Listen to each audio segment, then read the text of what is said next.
Surprise. আরে কি করছো কি শান্তা শোনো না, তুমি আসবে, তুমি আমাকে আগে বলবা না, তাহলে আমি তোমাকে আরো বড় বড় সারপ্রাইজ দিতাম। আরে ঠিক আছে শান্তা, তুমি আমাকে সারপ্রাইজ দেবে ঠিক আছে, কিন্তু এইভাবে কেন? আমি তো চমকে গেছি।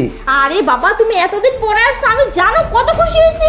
আচ্ছা, আমি জানতাম যে আজকে তুমি বাড়িতে আসবা, তাই তুমি আসার আগে আমি তোমার জন্য তোমার ফেভারিট কফি বানিয়ে রাখছি। ও ওয়াও, এই না হলো আমার বউ। হ্যাঁ, এই জন্য তো তোমাকে আমি এত ভালোবাসি, মানে না চাইতেই তুমি যেটা প্রয়োজন সেটা এনে দাও। আচ্ছা লক্ষ্মী শোনো কি বলি, আরে দাঁড়াও, আমি এক কাজ করি, তোমার ফেভারিট খাবারগুলো আছে না, এইসবগুলো রান্না করি, আর তুমি এক কাজ করো, এতক্ষণ তুমি কফিটা খেয়ে নাও, ঠিক আছে? ওকে ডান, যাও। Okay. আচ্ছা ঠিক আছে। স্যার স্যার স্যার, আপনি এই কপিটা খাবেন না স্যার। আপনার বউ আপনাকে মারার জন্য না বিষ মিশিয়ে দিছিল স্যার, তখনই এই যে আমি এটার মধ্যে বিষগুলো নিয়ে নিছি, এই যে দেখেন স্যার। কি বলছিস তুই? হ্যাঁ স্যার, আমি সত্যি কথা বলতেছি, আপনার বউ না আপনাকে ভালোবাসে না, ওর একটা বয়ফ্রেন্ড আছে।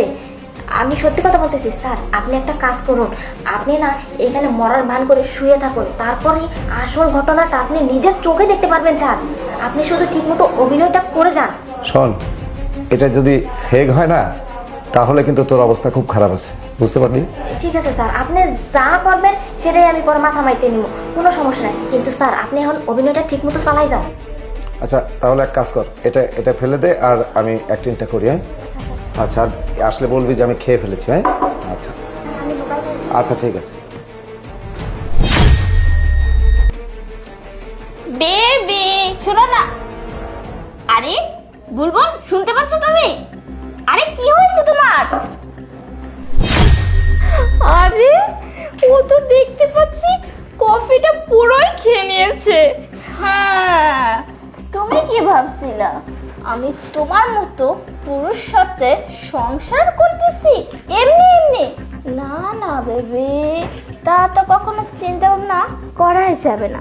এক কাজ করি, আরিফকে কল দিই, এত খুশির খবরটা তোকে দিতেই হয়। বেবি শোনো না, কাজ হয়ে গেছি, তুমি তাড়াতাড়ি বাসায় চলে আসো। Okay baby, by. বেবি, এই বুড়োটা না মরে গেছে, ভালো হয়েছে, আমরা এখন রিল্যাক্সে সময় কাটাতে পারবো। আচ্ছা, এই খাটাসটাকে যদি এখানে রাখি না তাহলে গন্ধ বের হবে, পচে যাবে।